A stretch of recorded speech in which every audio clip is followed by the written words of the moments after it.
Side 2 begins with Deep in the Motherlode.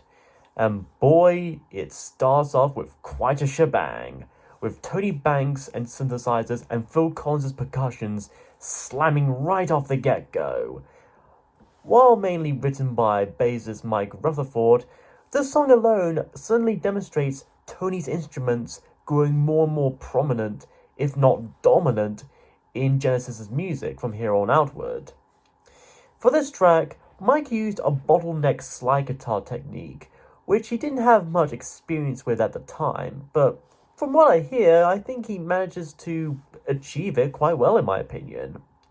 Like Ballad of Big, this song, or at least its lyrical content, has something of an old Wild Western Americana feel to it. This time being about a young man being sent out by his family in search of gold. That's right, gold. Nuggets, bouillons, carrots, bars. Yep, this was based around the various gold rushes across a good chunk of Canada and America that went on for most of the 19th century. The main recurring line in this is "Go West, young man," a famous quote that was attributed to American writer and newspaper editor Horace Greeley about the westward expansion in North America during the mid-19th century. And this young man spends around 17 years along the wagons and dusty trails, beyond the deserts, and across the mountains. And now those golden fields that beckoned you have been darkened by the years. If you knew then just what you know today, you'd be back when you started a happier man and leave all the glory to all those who have remained. Especially to Yosemite Sam and Bugs Bunny in 14-Karat Rabbit, as well as those weird dog-faced people from that Merry Melodies cartoon Gold Rush days. Does anyone actually remember that? I certainly do. It's a never-ending search for that big pot of gold at the end of the rainbow that you may never even be able to reach at all, ever. So go west, young viewer, to listen to this song. Like this online critic said. Next is Many, Too Many.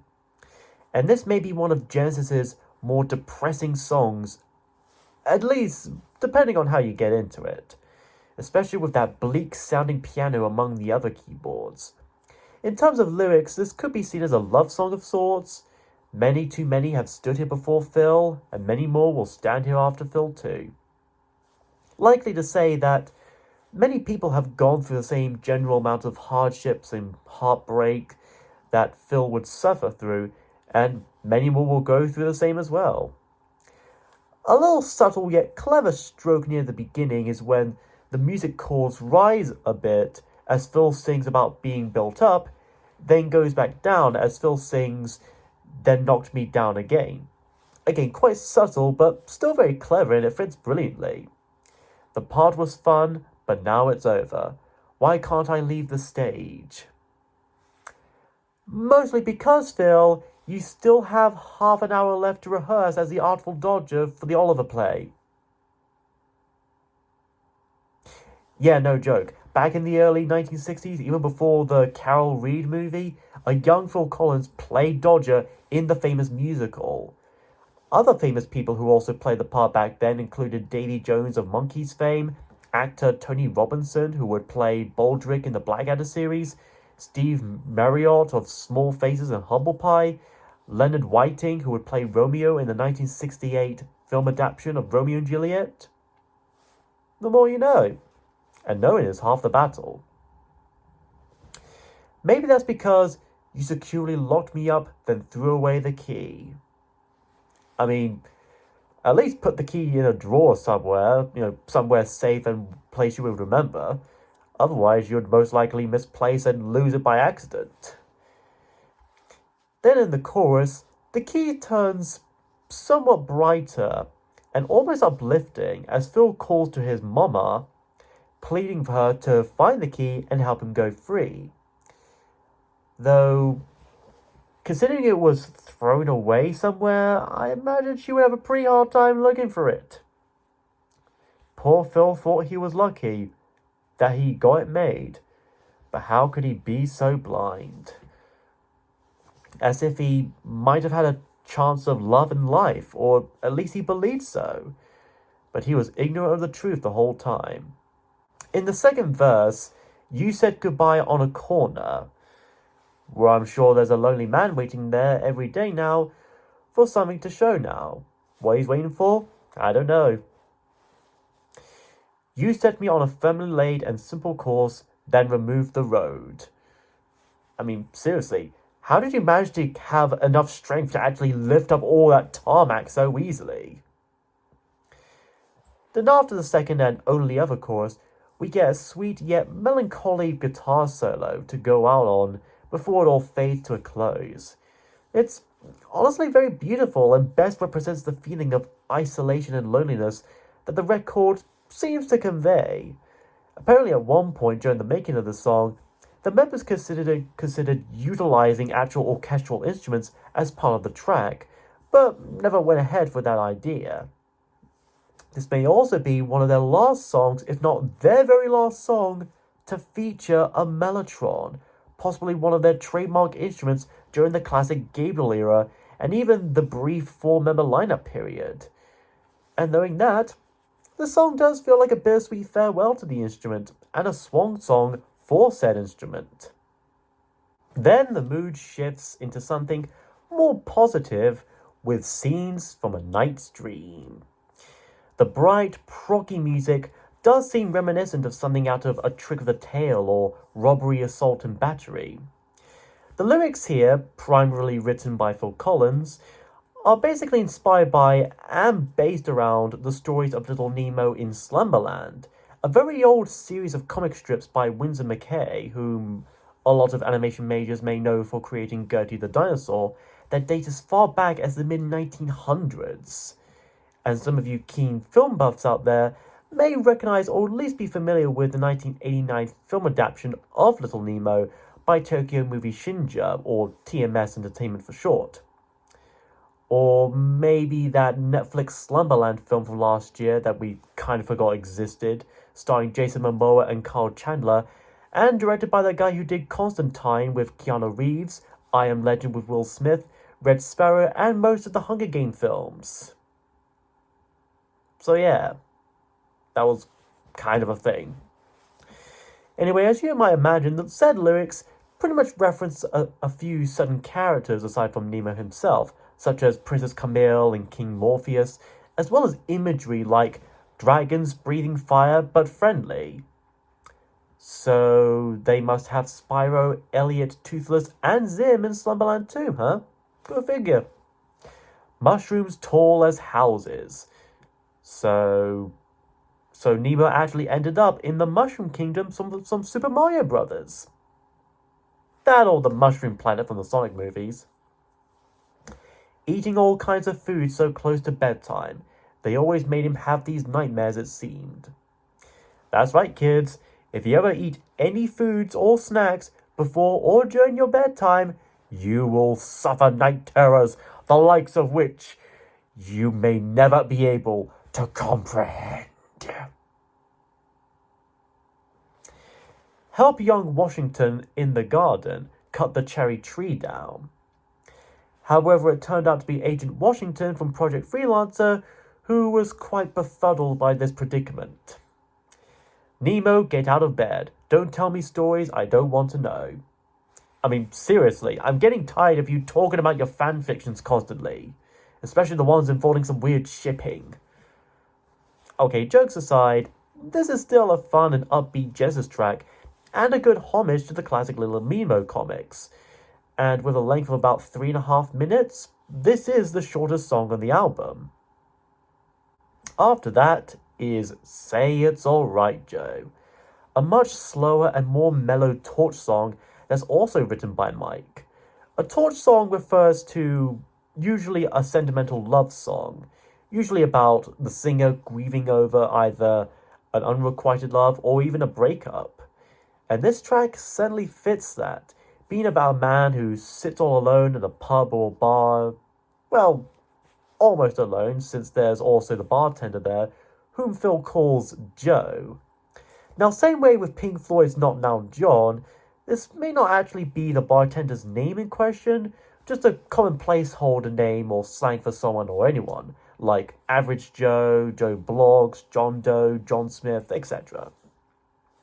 Say it's alright, Joe. I need another drink to blow on the glass so I know that I'm alive. Sir, this is a pub, not a glass factory. Oh, come on, man. It's for a really cool trick and I can show you. Play me your song, Joe, to fill the hours till morning, then never again will I bother you. Unfortunately, it turned out to be Ed Sheeran's Shape of You on a continual loop, and Joe's getting pretty sick of it already. Now, like most of or some of Genesis' other tracks, this too has a contrast of sorts between soft and quiet sections and harsh and brash ones too. As within the latter, Phil sings about kings laughing in the rain, telling him to lead the parade as the colors change and lights shine on. Yep, shine on, you crazy kings and diamonds. Perhaps parts like this here are meant to represent the singer's hallucinations or feelings of ecstasy as a result of consuming quite a bit of alcohol. This is the kind of song one could easily hear at a bar or restaurant very late into the hours, where there's very few customers or even employees working at the moment. So if you're at a bar or pub and there may happen to be a jukebox of some kind, go to it, find the song and play it out. See if it matches the mood of the setting and however you may feel. I'm sure it would be something of a unique experience. After that, we get to the penultimate track, The Lady Lies. Yet another song with music and lyrics from the mind of Tony Banks. This certainly tells something of a definite story, and one that kind of subverts the classic fairy tale formula and scenario of knight rescues damsel from dragon. In this, the man walks out late at night when he hears a scream. Suddenly thinking himself a warrior, he picks up a sword, which he just so happens to have apparently, and heads off. Then he rescues the fair maiden from the mouth of a monster, although immediately Phil lets us know that she's actually a demon who plans to lure this man to her lair. And we never actually get to know what happened with that monster from earlier. One implication could be that the man had slain the beast and dealt with it, but another implication could be that the monster was actually merely working for the demon lady as a ruse, or even merely an illusion conjured up by the demon lady. Then we get to the chorus itself, as the demon lady continues to trick and deceive the man. Come with me, I need you, I fear the dark, and I live all alone. Clearly, what she needs is that glow-in-the-dark torch that Ben Stiller from Night in the Museum invented. I'm sure it would make a very good companion. I'll give you wine and food too, and something special after, if you like. We're going to play Legend of Zelda Tears of the Kingdom on Nintendo Switch. In the second verse, it's whispered in the Kingdom far and wide to beware a little cottage in the forest in a glade, not only showing that indeed that this is the home of that demon lady, but also implying that other people do in fact know of this siren, or at least where she may reside. The second chorus is extended further with a little middle-eight section of sorts, as the siren offers him to come to her garden as well as to taste the fruits and spices of love. You can't resist me, I'm the kind that your dreams tell you of. Unless it's going to turn out that this guy is a bit of a chubby chaser, then it's probably going to get a bit awkward. Then it's followed by a minute-long synth solo which may represent the man's internal conflict between resistance and temptation, the latter of which he eventually gives in to as Phil goes on how some men never listen and others never learn. And this man soon goes into a waiting trap and took the richly wrapped bait like a schmuck. And he never escaped them, for who can escape what he desires? and it ends with the very same chorus of "Come with me, I need you," as if this demon lady is already out on her next prey game, and the cycle continues. It's dark, it's intriguing, it's moody, and almost grim. The Lady Lies, with both its proggy music and dark fable lyrics, does again seem reminiscent of something out of A Trick of the Tail, or even Gabriel-era Genesis like White Mountain, The Musical Box, Return of the Giant Hogweed, or Harold the Barrel. Personally, I wish this one could have used a little guitar solo of its own as well, whether from Mike or Steve. And so, our album ends on a much lighter note with its lead single, Follow You, Follow Me. It's quite interesting that an album that mostly consisted of long and complex prog rock pieces would end on a simple and short poppy tune, with its soothing riff and romantic lyrics written by Mike Rutherford, and he apparently came up with said lyrics within about 10 minutes or so. This may not exactly be the first Genesis song about love and romance. It is probably without doubt the first Genesis song to become a top hit, reaching number 7 in the UK alone. In some ways, it feels like a spiritual successor to Your Own Special Way, another Genesis love song that Mike composed. They both offer an optimistic outlook on a potential relationship between two individuals. And Mike's bass and guitars are supported by Tony's synth keyboards and Phil's calm drums and serene vocals, following the basic verse-chorus structure. Something of a slight divergence from their usual extending arrangements that are always associated with progressive rock. And in said lyrics, the singer feels so safe and secure in the arms of his new lover. And every day's a perfect day to spend alone with you. It gives off the sense of someone having found new love and new meaning and hope in life now that he has found someone to truly love and spend time together and forever with. Kind of the opposite and polar opposite even of Many Too Many, which, knowing all that, may seem to give off a bit of a harshness in hindsight, considering that working on this album and committing to the tour to support that album would be major factors in the resulting divorce between Phil and his then wife at the time, and eventually inspiring him to write the songs for his debut solo album, Face Value. But that's a whole other story. Feel free to check my review of that album from like a year or two ago, in case you hadn't before already. And in a way, it's kind of definitely fitting that a track like this would be put at the end of the album, which itself closes off the 70s, since it would spark the general direction that we would become accustomed to by the time the 80s roll around, without forgetting, ignoring, or even erasing all that had come before, of course. And with all that said, this album is honestly pretty good. Is it perfect? Is it among Genesis's best? Hard to say, but it's definitely got its moments. Some may say that Steve Hackett's absence holds this album back, and I can understand that feeling, but same can easily be said with A Trick of the Tail having been made soon after Peter Gabriel left. However, not only did that album stand the test of time, but even most dedicated Genesis fans have come to appreciate it. And I'm sure this may have a similar chance as well.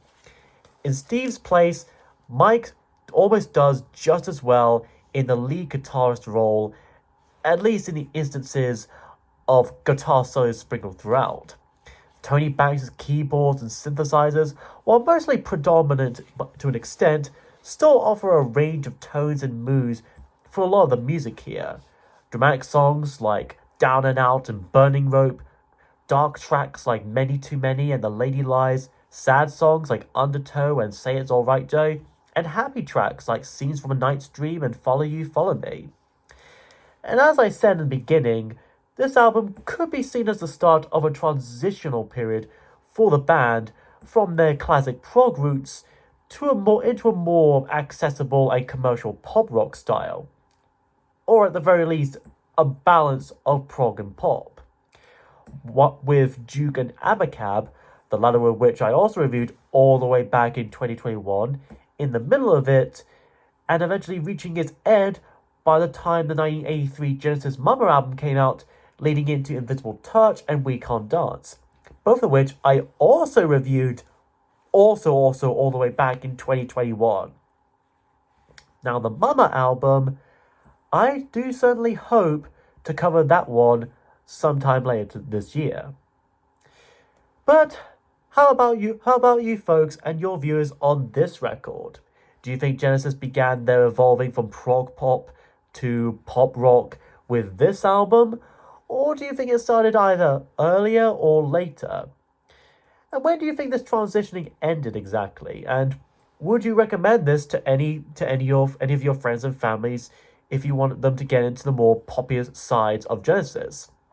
Give your thoughts in the comments below. Next time, we go from a Genesis album without Steve Hackett to a solo Steve Hackett, and one that was released very closely around the same time as this album, as we covered the first album he did after leaving the band, Please Don't Touch.